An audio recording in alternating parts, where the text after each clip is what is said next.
welcome everybody here to this town hall meeting from the Sharon SDA Adventist Church, and we thank God as well. I just want to say personally to Charles Drew, to Doris, thank you for pulling all this together for us, and for all those that have decided to get on the line today. We are just so happy that you're here, and this is a very important subject.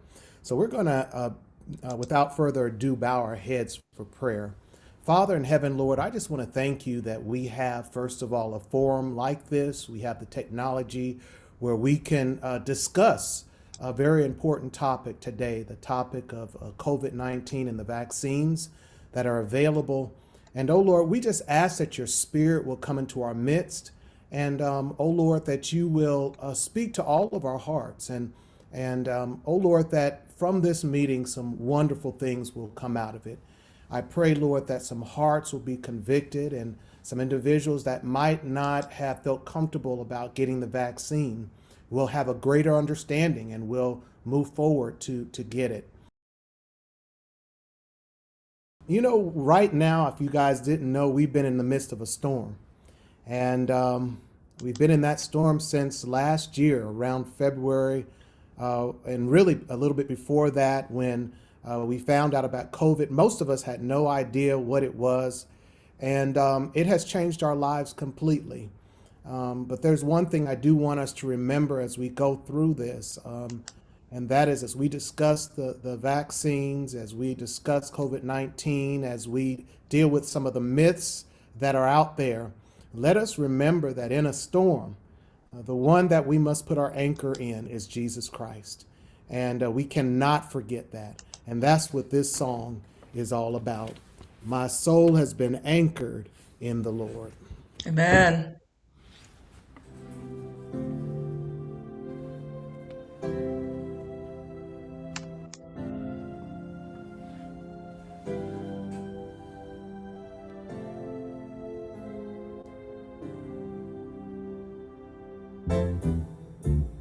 Though the storms keep on raging in my life,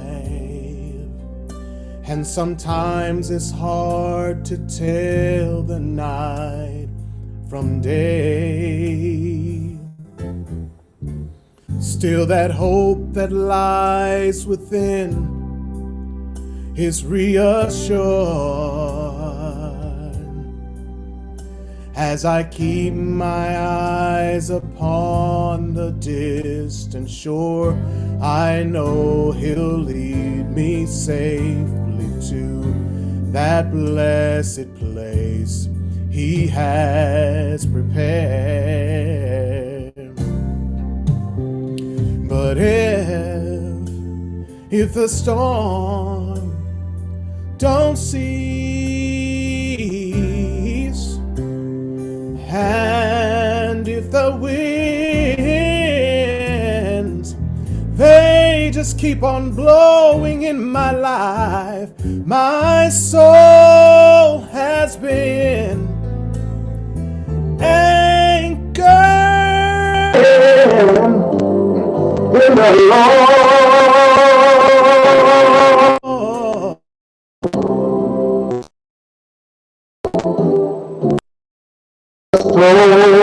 Keep on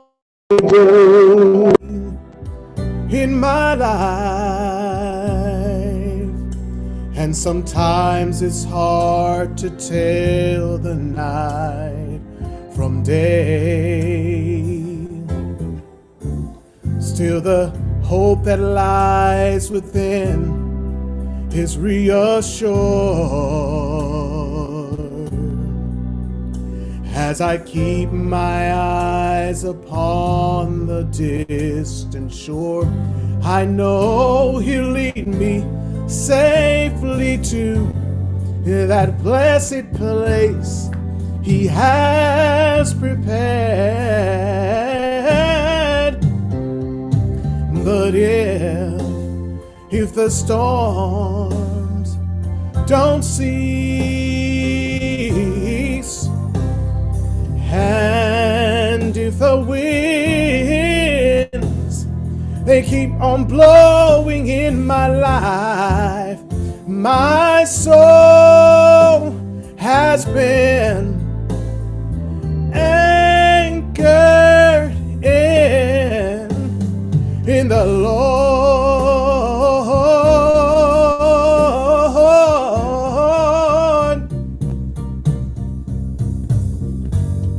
I realize in this life you're gonna be tossed by the waves that seem so fierce.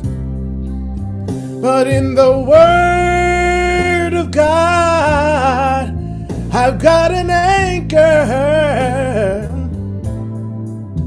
and it keeps me steadfast, unmovable against the tide. But if the storms don't cease, and just in case the winds, they just keep on blowing in my life, my soul has been anchored in the Lord.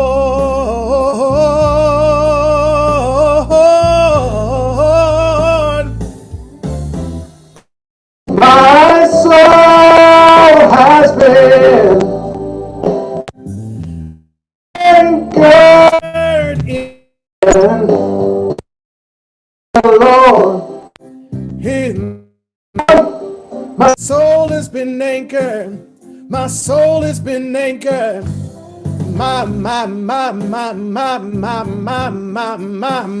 My soul has been anchored. My soul has been anchored. Billows may roll, the breakers may dash. I shall not sway because he holds me fast. All right. So dark the day, the clouds the night, I know it's all right because Jesus is nigh. My soul has been anchored. My soul has been anchored. My soul has been anchored. My soul has been anchored. My soul has been anchored in the Lord.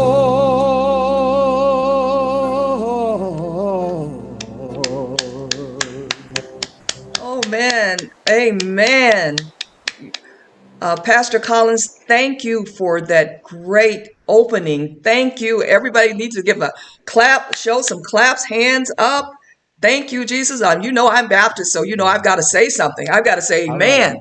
And we're just very happy. That's very appropriate. If your soul is anchored in the Lord, yes, your soul must be anchored in the Lord. If you've survived, your soul has been anchored in the Lord. We know that.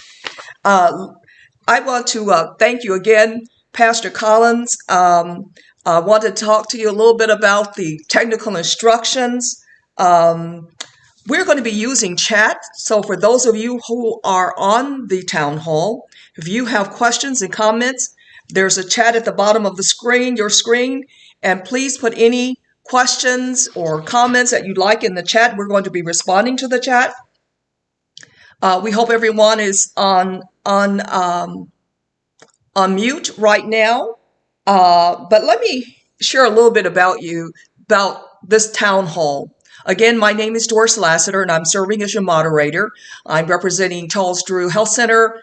I'm serving as your lead facilitator for faith-based groups. We have a lot of faith-based organizations who've been having town halls. We haven't been able to meet, but that doesn't mean we can't get the word the way we need to get the word out to our congregational members.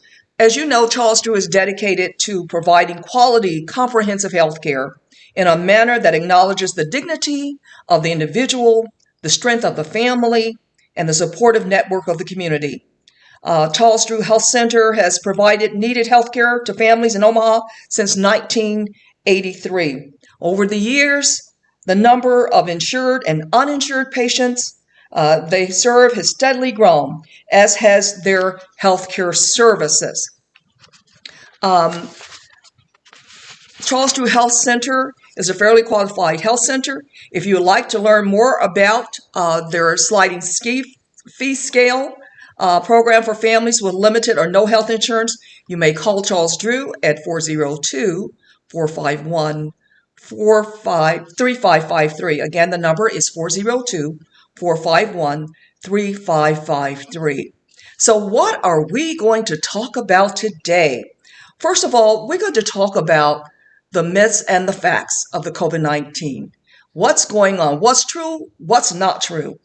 We want you to understand the science and the safety of the COVID-19 vaccine. Understand why race and ethnicity is a factor with COVID-19. And again, we want to bring awareness to the community of available resources, but most importantly is for you to understand what's really out there, what's really true, what has changed, what are our numbers. And so to do that, we have some great people here who are going to talk to us about our subject matter this evening.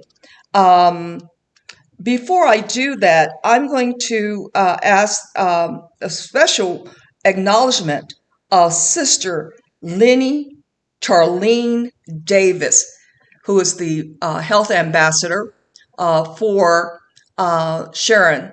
And then, of course, Pastor Gary Collins. This town hall would not be possible without these two individuals in partnership with Charles Drew.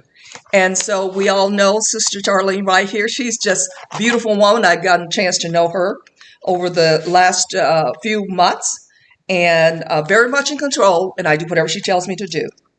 Now, I would like Reverend Pastor Collins, if you would provide some brief comments on behalf of Sharon again, please. Sure. Again, we want to welcome each and every one of you to our town hall meeting. We just count it a privilege. I mean, really, this is a wonderful thing that's taking place. There's a lot out there that's being said by a lot of individuals, but it's a wonderful opportunity for us to have the professionals on the line right now where we can take advantage of this opportunity to ask questions. And so again, thank you for lining this up, Doris. We are grateful for you. Along with you, Sister Davis, thank you for just putting this whole thing together for us today. And again, welcome all. All right, thank you very much.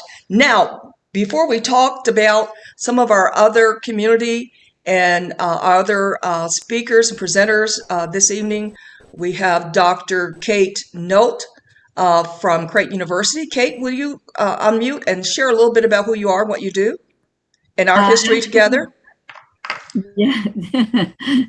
Good evening, everyone. I'm so honored to be here to help move the message forward and to the benefit of thinking about and caring for yourself and the others around us in our communities. I'm Dr. Kate Nolt. As Doris said, I have been working with Doris now for a few years on various projects, and it has been a pleasure to get to know her. And I'm on the faculty at Creighton University in the Masters of Public Health program, which is in the graduate school. And my job includes, and for 22 years, I've been in the field of public health, working with communities to promote healthy behavior among kids and adolescents and adults and the elderly, all age groups across the lifespan, across multiple health issues, mental health and physical, spiritual. And it is my honor and pleasure to be here to help discuss how vaccines work and how they were developed, and to help answer some questions. And I want to reiterate what Mrs. Lassiter said. If you have questions, I'm going to be keeping an eye on the chat, and I'm happy to provide answers as much as I can in the chat. So please feel free during the whole town hall to post your questions in the chat. And thank you again for having me. All right. Thank you, Dr. Noak, for being a participant. And Mr. Larry Duncan, who's been part of this effort for quite some time now. And Larry, would you like to introduce yourself, please, Mr. Yes. Duncan? I'm Larry Duncan. I am the Senior Director for Behavioral Health Services at Charles Drew. So it's been a pleasure to give some perspective from a mental health standpoint, psychological standpoint, some of the things that we as a people consider in regards to the vaccine. So there's some historical aspects to that. that I'll be discussing. And then I have some recommendations for how it's best to address people who have some hesitancy in regards to the vaccine. So I supervise, manage, and lead a team of 14 to 15 therapists. We provide service throughout Omaha, in the schools, in the youth center, and of course at the various locations that Charles Drew has throughout the city. And so we're very glad to be here and to answer any questions and just be present concerning the subject matter. Thank you, Mr. Duncan. And Sister Davis, will you like to share a little bit? I think probably everyone at your church is well aware of what you do, but for those who may not be with the church, who may be from the community, can you just share a little bit about who you are and what you do? Unmute yourself, Sister Davis. Unmute.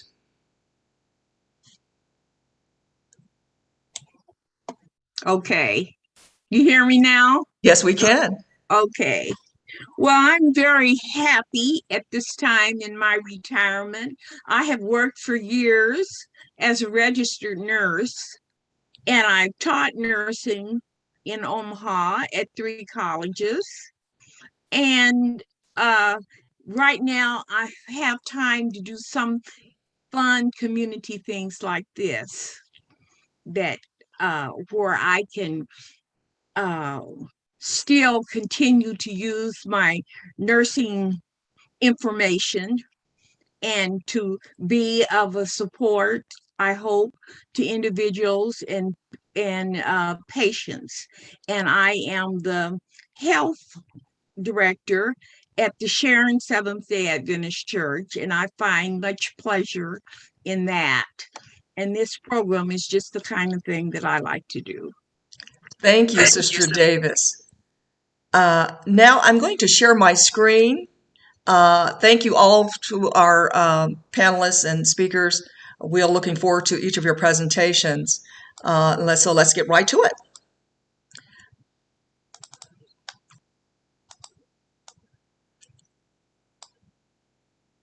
We've met all of our panelists, and our today's objectives: myths and facts, and critical conversations with the faith community. I know we all agree that we have a role in health.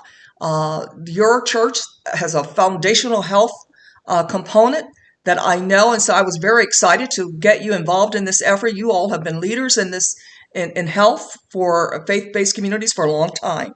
It would be appropriate and for you to continue this work and to be a part of this effort as we address COVID-19 in our community. Today's objectives, again, is to explain the science and safety of the COVID-19 vaccines, understand why race is a factor, the new COVID-19 vaccine guidelines, myths and facts. What's the hesitancy? Why aren't people getting the vaccine?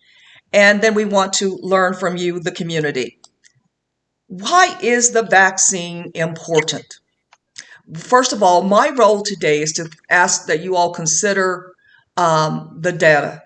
As of September 7th, 2021, these are the total reported cases in the U.S. We've had 648,779 deaths, according to CDC.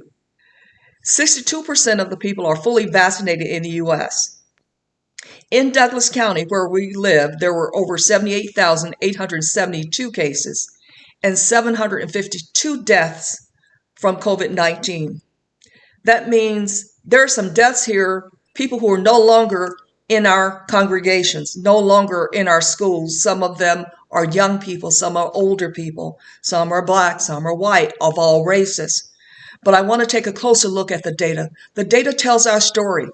And it's important for you to always know what's going on in your community, in Omaha. And so nationwide, let's take a look at these numbers. And I'm not going to go into all of the details here. You'll have this. But nationwide, Black people have died at 1.4 times the rate of white people. And the communities most impacted have been communities of color, the elderly, essential workers, those who are working in the healthcare systems, those who are first responders, as well as those living in multi-generational homes. Let's break it down even further. Right here in Douglas County. This is online. You can go to Douglas County dashboard. It's updated fairly frequently. This is as of today. This is the information I pulled off as of today. There were 315,716 residents that have been fully vaccinated. And that's people 12 plus and up, 55.3% of all out of all Douglas County residents, 58.9% female, and 51.4% male. And I want to break it down even further to look at race. At age. Let's look at age. Where are the people, who has the highest rate? As we can see, the age group of 75 to 84, 87.4% of people have been vaccinated. And as you look further down, where we're missing, where we see a lack, are in these numbers: 20 to 34, 16 to 19. But then we know that only the 12 to 15 have just really in the last few months have been able to get vaccines, and those who are under 12 still cannot get the vaccine. Those 65 plus, we see a higher rate of 85%. So the older people have been getting the vaccines, have been compliant, but our numbers are not where they need to be. Even when we break it down further by race, this is very critical. It's particularly important for you as health ambassadors. We're all health ambassadors now. We're all health ambassadors, whether you're in the church or in the community. We must be ambassadors in terms of our community's health. These are the number of residents who've received their vaccines. 54.8% of the white population have received the vaccines, 44.1% Native American, 55.5% Asian, 45.8% Hispanic. Here's where you come in. Here's where we all come in. Here's where the faith community can also come in. Only 34.6% of African Americans in our community have been vaccinated. And that's a problem. And we need to do better. And we can do better. And how is that possible? Why does racial and ethnic minority status play a role in this pandemic? We know that minority communities are more likely to work in jobs that cannot be done remotely. We reside in households with multiple generations. We suffer from chronic diseases such as diabetes, high blood pressure, and cardiovascular disease. And so we're more at risk for getting COVID as a result of these chronic diseases. Larry will come and discuss how we are impacted by bias and systemic racism in the healthcare system, not just a long time ago, but even today. And so with that, I'm going to ask Mr. Duncan to come and discuss with us COVID-19 and Black Americans. Do you want me to control the slides, Mr. Duncan, or will you do so? Yeah, you can. Okay. If you can keep up with me. Okay, I'll try. You have laid a great foundation in regards to the issues surrounding Black and Brown people. And then those the issues really are issues that are global in nature, meaning that here in America, we have ample supply of the vaccine. So anybody that wanted the vaccine today, whether they're Black, white, or whatever their ethnicity is, people can get the vaccine today. But that's not the case for Black and Brown people throughout the world. There are some countries and places throughout the world where people would really do everything they can to get the vaccine, and they can't get the vaccine. So that's kind of the dichotomy when you look at it from a macro level, the kinds of things that we're dealing with as Black people. In regards to the mental ramifications of that, there's this word called cognitive dissonance. Cognitive dissonance means that there's some concept or belief that I hold in my mind, and that helps me to go about dealing with my environment the best way I could. It helps me to make sense of the environment that I'm in. But when something comes along and I can't make sense of it, it provides like confusion in my mind. It provides a conflict in my mind. So for Black and brown people to be in an environment where we have felt it necessary to be distrustful of the medical system, to be distrustful of the government, that's been the way that we've had to survive.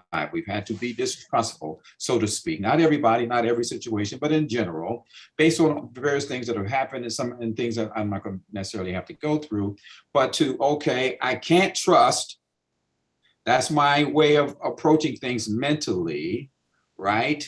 But I'm receiving this information that says getting this vaccine for me and my family and my community is in my best interest.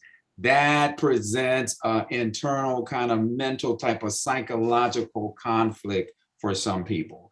I may want to trust, but then that's not been the way that I've been able to survive. That's not been the way that I've been able to make sense of my environment. So some people have chosen to opt out of the whole issue of vaccines because they simply don't trust what they're being given. They simply are not putting themselves in a position to hear anything different. That's why programs like this is very good, because anybody that will tune in can actually hear information, and it can go a long way to offset the disinformation that's out there also. So one of the things that helps to eradicate prejudgment or prejudice is information, is knowledge. So historically, we have been disproportionately impacted by health crises. So things like with the AIDS and the HIV situation, the situation with Ebola. We all know about Katrina. We know about the water and the situation with the water in Flint. There's some historical kinds of things going on with testing and the research that was done with Tuskegee. Thank you. Situation. And so all those things figure into why folks are not trustful. All those things. So as you can see, some of that is historic, and some of that is fairly current in regards to that. So what's disproportionate? Well, we have disproportionate access to mental health, and as a result, we have to deal with issues of depression, anxiety, and trauma more so than the average person in our community. And having access to health care is also a issue for us. So there's a need for a shift. There's a need for a shift, and there's a need for us, like presentations like this. There's a need for our people to hear the message from people that look like them, from people that they listen to on a regular basis, whether it's people from college, people from the church, people from their community, people that are somehow connected to them, that are able to give them a different perspective. I have people there's people in the healthcare profession. I have people that I work with, and not everybody, I work in a healthcare environment, and not everybody in that environment is vaccinated. Some of them simply don't want to take it for the same reasons that I just given you, and they work in the environment. So if you can believe that, the majority of people have taken the vaccine, but some of them have not. And sad to say, I've had people that I've been connected to who've taken the position of distrust and hesitancy and all that, and they've contracted the virus. And just like we see and hear on TV and all that, we hear where people at that point, many of them regret it. Many of them regret not having taken the vaccine and wish that they could take it now. Then I have some people who've taken that position and they're doing just fine. They're exercising, they're taking various nutritional supplements, and they're doing all kinds of different things. And they're not having any difficulty at all. But that just gives you somewhat of a picture of what we're dealing with. Now, how does the shift take place?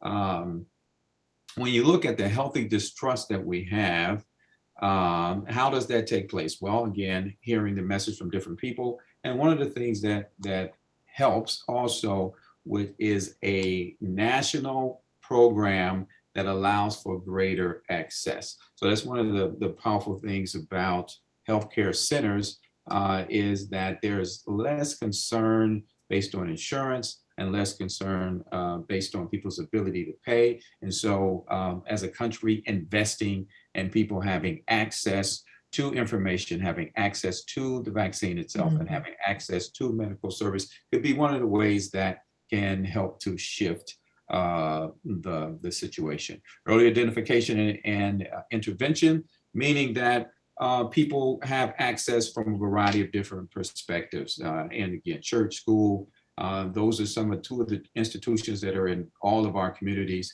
And so when we have programs, PTA meetings, gatherings where people like ourselves are giving information to the public and they're hearing it from an institution that's within their community, those are all things that can help make the shift. Also telehealth. Charles Drew, we've done a lot to make that shift. And so we give people the opportunity to come into the clinic and still have their sessions. We give them an opportunity to have their counseling sessions over telehealth. And so that helps somewhat. Then particularly providers being culturally competent. We kind of underestimate that and think that one size fits all. One way of communication will serve for everybody. Well, that's just simply not the case. So taking some consideration of how is best for people to hear things and how is best for them to receive the information from a cultural standpoint will help us. Next slide. And some of the things that we want to keep into consideration when looking at that, I know I'm going kind of fast, but that's what we have to do when we're all cluttered together. Some of the things that keep that in mind is always considering the spiritual component when talking to people of color, because we endorse and embrace spiritual and religious modes of coping, and we like that kind of language, considering what's happening in the culture and having situations where we provide support, and then just being aware that there are some race considerations when people are dealing with problems and trying to navigate their way through to make decisions. We are a resilient people, meaning that for many of us, this is just another something. So it's not something to be alarmed about, because we've been dealing with heavy duty situations ever since we've been here. So this is just another uncircumcised Philistine, if you will. That's a biblical expression. So this is just another something for us to bear. And for many of us, the resiliency says that we're not concerned and we're not deterred by what's happening, and we can build on that resiliency. So if you have any questions, you please put them in the chat, and I'll be glad to answer them toward the end, or when we get an opportunity. In summary, there are some mental, psychological aspects to the hesitancy that's based on real things. And then the ways that we go about dealing with that and removing that is to implement some practical common sense, meeting people where they are at. Meeting people where they're at helps to get around some of those things. Thank you. Thank you, Mr. Duncan, for sharing from the mental health ramifications of the COVID-19 pandemic for Black Americans.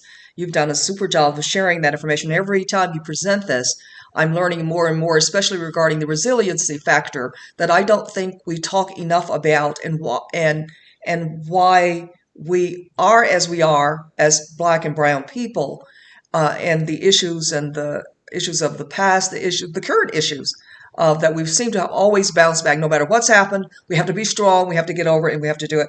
But you bring a different perspective, and I'm hoping if there are any questions for Mr. Duncan, you put it in your chat and we can discuss, and we'll cover it. Well, now we've talked about how it impacts, but how, from the scientific perspective, how do these vaccines work? Because people want to know. Some of the issues have been, well, I don't know how it works. So, now let's have some of our experts come in and talk about how does a vaccine work. And coming with us before us now is Dr. Kate Note, who will be sharing the vaccine development, availability, how it works, and so forth. Hello again, everyone. Thank you so much. I, again, appreciate the opportunity to share this information with you. Again, if you have questions as you're going along, as I'm going along, please feel free to type them in the chat. Before we get to the slide that's here, I just want to point out back to Doris's data. She said that 50.3% of the population is fully vaccinated, which means that 44.7% are not. And you cannot look at someone and tell whether or not they're vaccinated. And so you do not know if you're around someone who could potentially infect you and or someone around you when you get home. She also mentioned within the Black community that 34.6% of the Black community are fully vaccinated. That means that 65.4% have not been vaccinated, which places everyone at a higher level of risk of getting sick. And so we want to make that number a lot lower. We need that number to be way, way, way down. So next slide, please. Thank you. So how do vaccines work? Now, what you're seeing here on this slide is the end game, right? We want COVID-19 vaccines to teach our immune systems how to recognize and fight the virus of COVID-19 should we encounter it in real time. So most of you already know that vaccines, what they do generally, right? We get vaccines, we get the shingles vaccine, we get vaccines when MMR when we're kids, right? We take our kids. Well, the reason we do that is because we want to prevent very debilitating diseases from happening, because we have the science now to be able to do that. There was, of course, in history, hundreds of years ago, we didn't have that. So people would get these diseases and die or become disabled for their whole lives. Now we get these vaccines and we don't see polio anymore or smallpox because we have the vaccines. These vaccines prevent deadly and disabling diseases from happening. So they reduce the risk of infection by working with our body's natural defense, which is called our immune system. And so it helps us to build the immune system to be able to fight the disease should we encounter it in our bodies. Thank you. So the vaccines for COVID-19, some of the fear around or the hesitancy around getting vaccinated is the fact that these vaccines were created what seems like overnight. It wasn't overnight, but it really was an accelerated timeline. So we know the vaccines could take anywhere from 5 to 10 years to actually be scientifically evaluated for effectiveness and safety. Well, we're in the middle of a pandemic where people were dying by the thousands every day. And if they weren't dying, they were on ventilators and they couldn't breathe and you couldn't be with your family and all. It was emergency. So we needed the government to put a whole bunch of money. Normally the pharmaceutical companies have to come up with this kind of money. We're talking hundreds of millions of dollars to investigate a vaccine. When we needed the government to flood our system to be able to run what are called trials to test for the effectiveness and safety of these vaccines that Pfizer and Moderna, originally those two, had put out there. Well, the preclinical trials are the place where we might use, scientists may use animals to test for effectiveness and safety. If it doesn't pass the animals, if the animals die or it causes problems, side effects, then it doesn't pass the preclinical stage. So if we get it on the market, it's because it passed through several long-term clinical trials. So preclinical trials is where it all starts, but they start monitoring effectiveness and safety from day one in preclinical trials. If it passes through that from the animals, then in phase 1 of the clinical trials, right over here in this box right here, normally this would take a couple of years, 1 to 2 years in this phase. So we had to shorten that. And so what they do now is for the vaccine, this COVID-19 vaccine, this is where people are actually recruited. Healthy people are actually recruited and they volunteer to take the vaccine. And again, monitoring effectiveness and safety occurs. After a few months of doing this, when they got to a certain number, several thousand people, they said, okay, this looks safe enough to go into the next phase.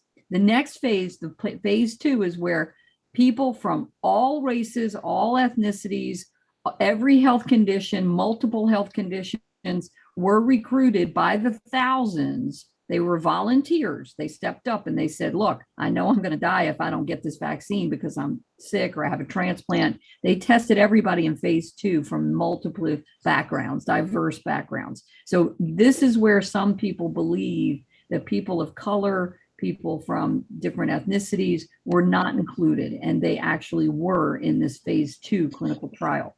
Once you get past phase 1s and 2, you get into 3, and then you get into the manufacturing of this. This is where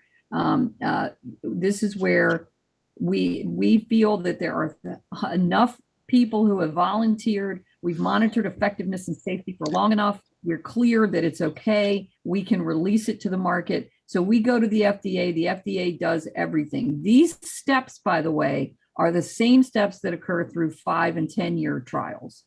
These had to be emergency trials, and that's why they were shortened, but no steps.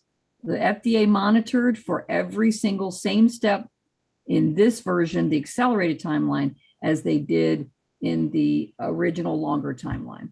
So next slide, please. So what's interesting about this current vaccine is that the science behind the current vaccine, which is called mRNA, the M stands for messenger RNA, the technology has actually been around for over 30 years and has been investigated by researchers, Dr. Carrico and Dr. Wiseman. They are immunologists and biochemists, and they've been perfecting this technology for over 30 years. And so this, combined with all the money that got flooded behind this between the pharmaceutical companies and the federal government, this is an advanced technology that allowed us to do these vaccines so quickly and safely. Next slide, please. So there are 3, possibly 4 coming up soon with AstraZeneca, Pfizer, Moderna, and Johnson & Johnson. You probably all heard about them. The effectiveness of these have been measured and remeasured and tested and retested. So we've got about 95% effective for Pfizer, just about 95% effective for Moderna, and 85% effective in preventing severe disease. That's the point. It's not going to prevent you from getting COVID because some people will get it, some people won't. That depends on other medical conditions. We can't pick who's going to get it and who isn't. But what we do know is that if you don't get it, the likelihood of severe disease, which we know from listening to the news and hearing what's going on, that you could potentially end up on a ventilator, which means it's a long haul commitment. You may or may not survive.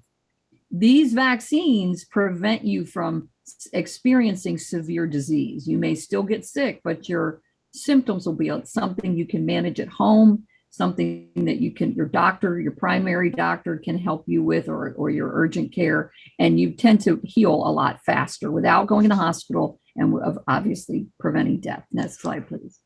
So there's 3 types of vaccines, and almost all the vaccines in the US are protein-based vaccines with an attenuated virus, which means it's kind of like the flu shot. It's got a little tiny bit of a live virus in there, so our bodies can recognize it if we see it again full blown. But the COVID-19 vaccines are not. They do not. That's exactly right. Thank you. They do not have the live virus in them.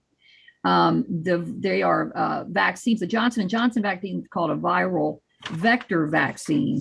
And what that means is that the coronavirus which is what causes COVID-19, has spike-like proteins on the surface of it. You've probably seen the pictures. So a viral vector vaccine uses a harmless version that's not the same as our virus. It's called a vector, to deliver the same type of information as if it were a live virus, but it's not, to help protect us.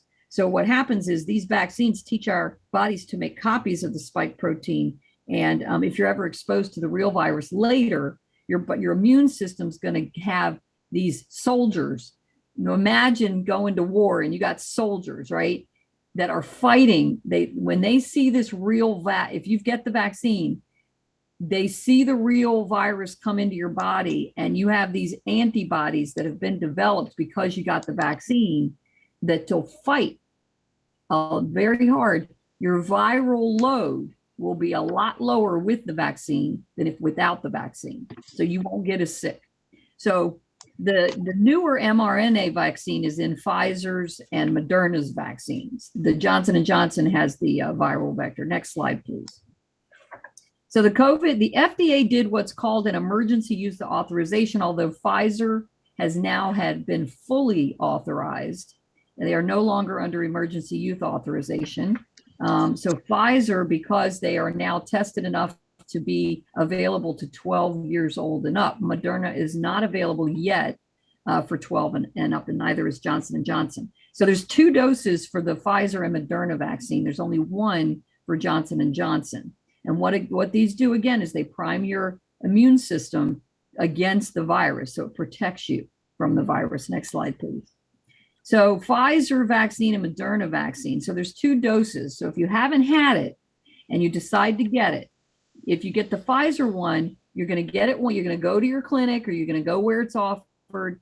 You're going to get it the first shot, and you have to wait 21 days before you can get the second shot. And they will schedule you at your site for your next appointment. And you go ahead and you get a card, you take a picture of the card, you write down the date for the second one, and you clear your calendar and you go get the second one 21 days later.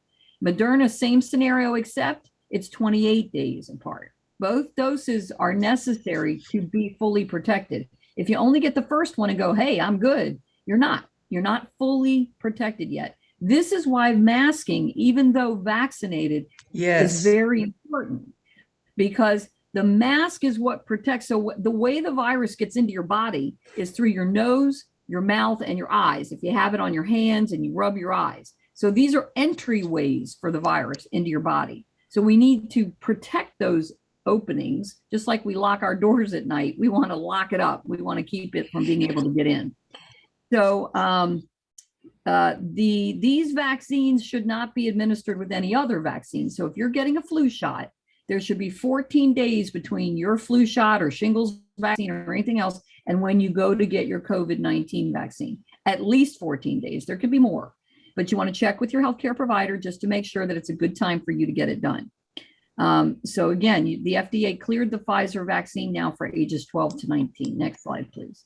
So are you going to have some side effects if you get the vaccine? You might.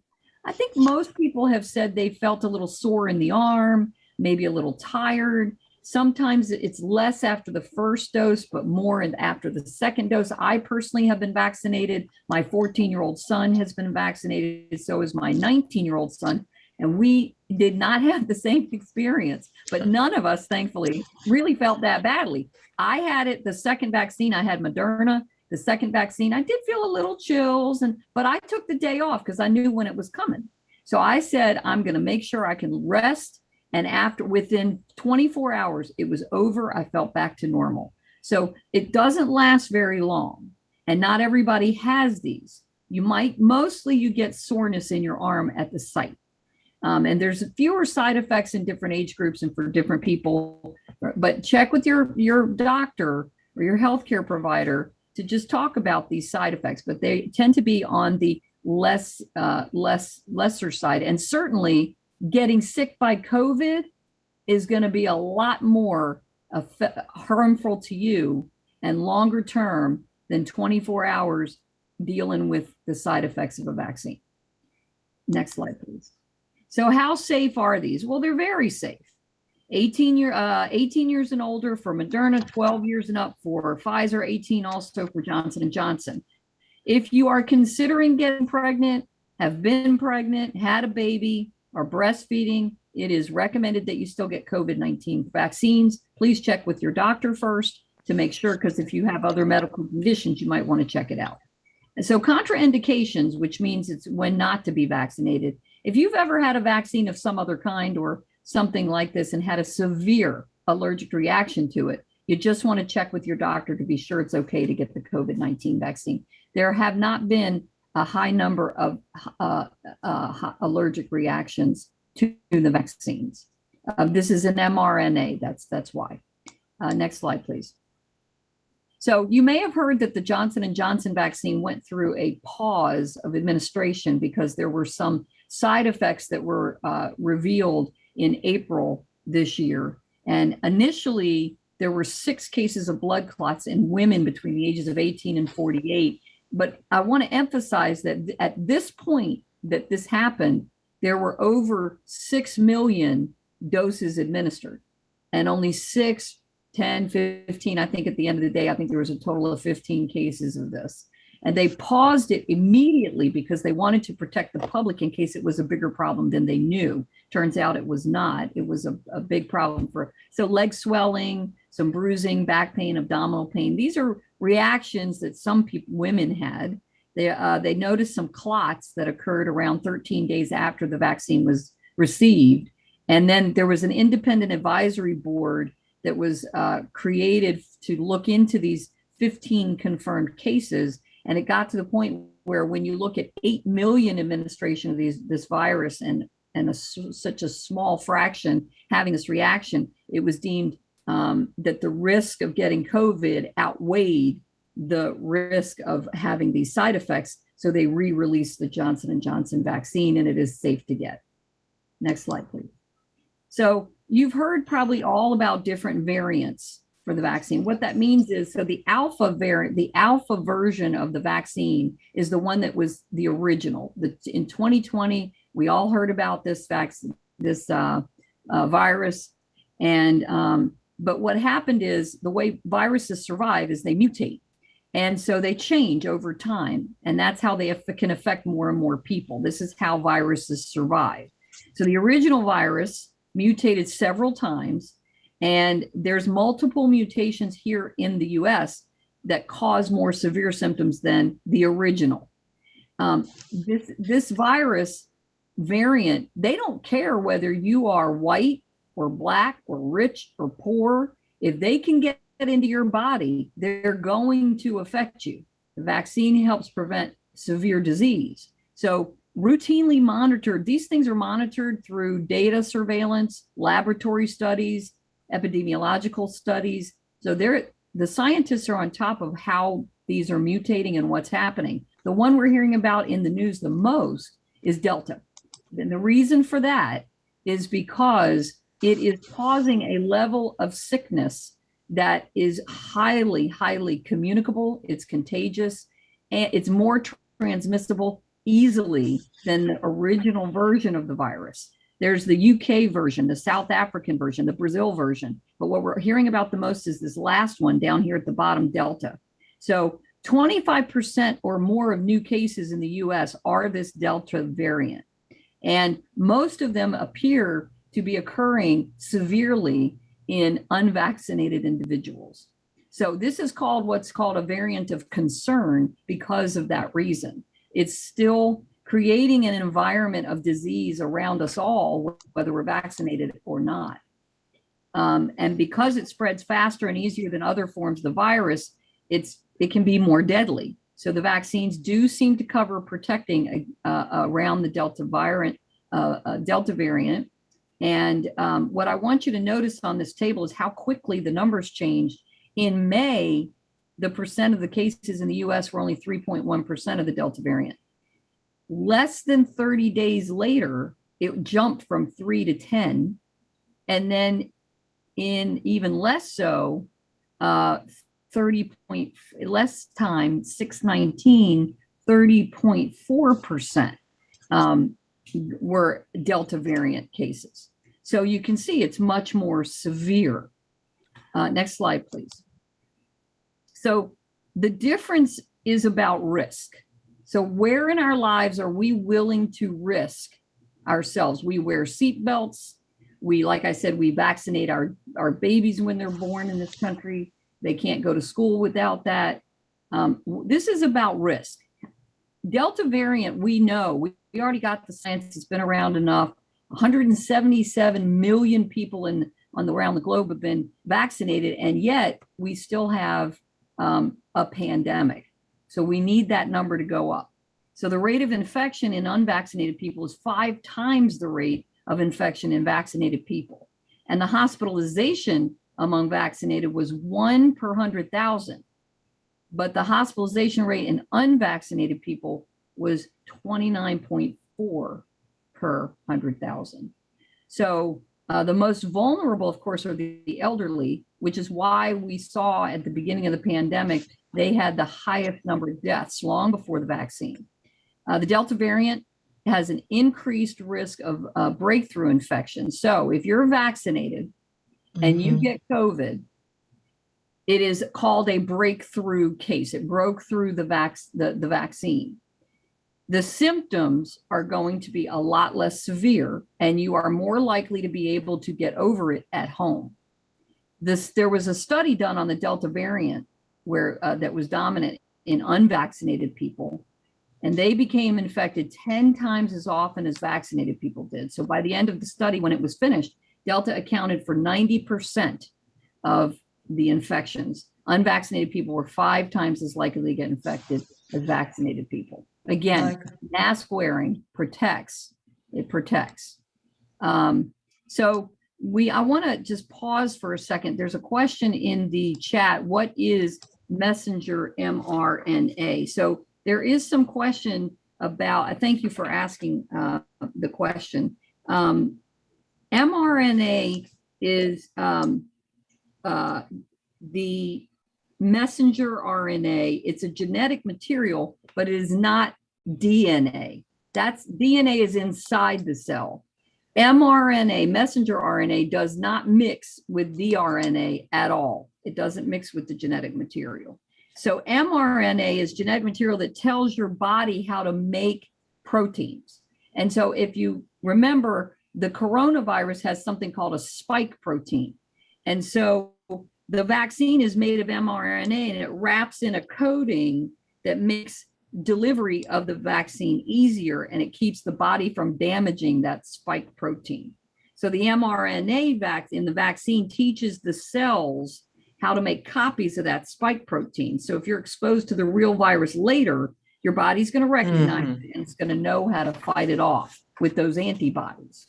So what we know after you get vaccinated is that vaccines protect the person getting vaccinated from being infected, but it also protects other people. So if you get vaccinated and you can still be a carrier, you're welcome. The vaccinated person can possibly be an asymptomatic, meaning you could be carrying it, you don't know it because you're not feeling sick. You're asymptomatic, you don't have any symptoms. And you could potentially, because it's so contagious, you could push it on to someone else and not know it. So if you're not taking precautions like masking and social distancing, and you're thinking, hey, I'm vaccinated, I'm protected, but this isn't all about this is all about, if you think about the people in the room with you, or if you're sitting in church and you got a person on your right, a person on your left, a person in front of you, and a person behind you, you could potentially affect one or all of them and not know it. And so we promote getting vaccinations because the risk of being vaccinated is so much lower than being sick. So if you want more information, there are several websites you could go. The reason the CDC, I know the CDC has been up and down and up and down, and some people are not trusting the CDC. I have been a public health practitioner and professor for 22 years, and the CDC, their record is better than it is not. And unfortunately, the politics of the last few years have interfered with some of that individual work the CDC does more than what it would normally happen. Kate, I have a question in the chat.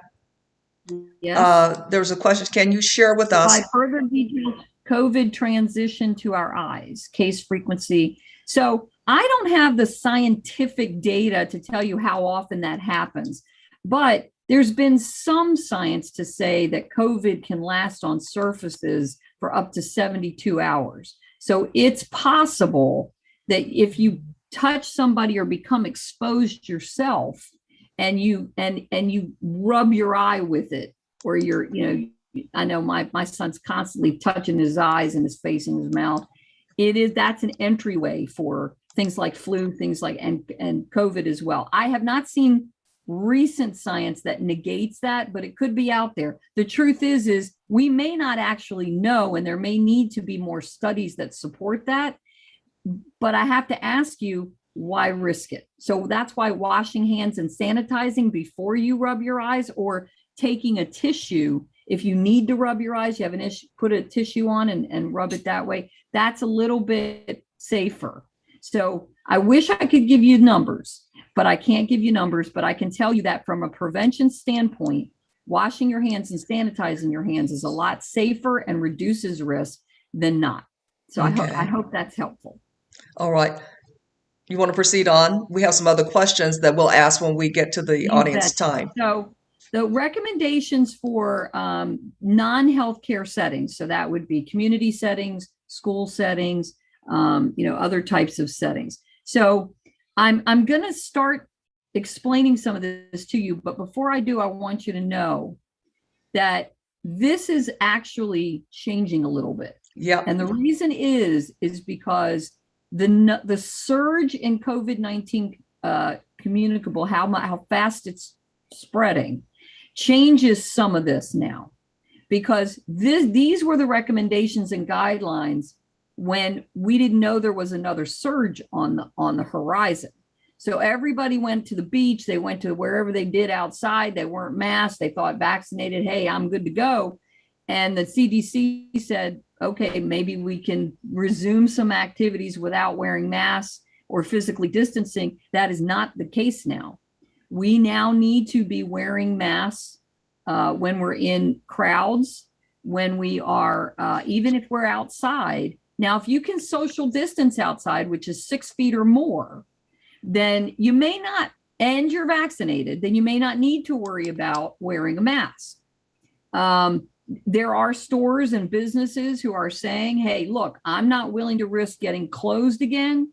So I'm going to say that everybody that walks in this building needs to wear a mask. And that protects everybody. You got to ask yourself a risk. Do I want my businesses to close, and my restaurants, or do I want to be able to say, I'll wear a mask? Yeah, it's inconvenient, but I'll keep my local businesses open, because that's how that works. So resume domestic travel. There has been, in domestic travel means within the United States, you can get on a plane. I have traveled. I wear my mask. I carry my sanitizer. I'm careful about what I touch. I social distance. Even on the plane, I couldn't social distance because they were booking that middle seat again. I know because I was in it. I really felt okay. Refrain from testing before leaving the United States if there's international travel. That may change very soon. That has changed. It has changed. Okay, so international travel may be back to the old rules, because we do not want, and of course we have people coming from other countries in here, so they need to be tested and quarantined, and we don't want them bringing COVID here. So we want to refrain from testing. So if you've been vaccinated and you have symptoms that look like it could be COVID, then yes, you want to get vaccinated. You want to get tested. But your healthcare provider could go through a list of things you have and say, look, it might be allergies. You're not having shortness of breath. You're not having high fever. So maybe it's not COVID. But if you think you've been exposed, they may say, all right, then you need to go get tested. So routine screening, though, may not be needed if you're vaccinated.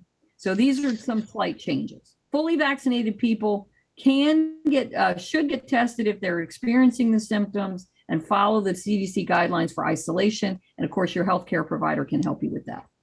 So this is just a visual, if you're a visual person. Breakthrough cases, as I said, means that you got vaccinated, you're fully protected. It's 30 days after you've gotten your second dose, you are fully protected, but you still get some COVID symptoms. Vaccine breakthrough cases in Douglas County among the residents as of September 9th, 2,440. And the population that's fully vaccinated, and that's 2 doses, or 1 if it's Johnson & Johnson, 315,000. So 0.77% of the fully vaccinated people who became breakthrough. So we look at that number now.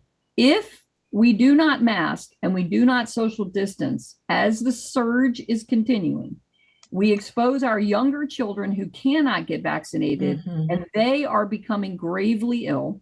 That 0.77% will go up. Now, you may not have severe symptoms, but what you pass on to someone else who may not be vaccinated, they could experience that. So protect yourself from COVID-19. That's the takeaway. It continues to spread through the US, and it's the variants that are circulating, not the alpha, the original. And take steps to protect yourself by getting that vaccine. Wear a mask that covers your nose and mouth to protect yourself and others. Stay 6 feet apart from others who don't live with you, especially, and avoid crowds and poorly ventilated indoor spaces. And wash your hands often. Use a hand sanitizer if you can't get to soap and water. So I'm happy to answer questions as we go along in the chat. Thank you so much for paying attention, and we'll pass it back to Doris.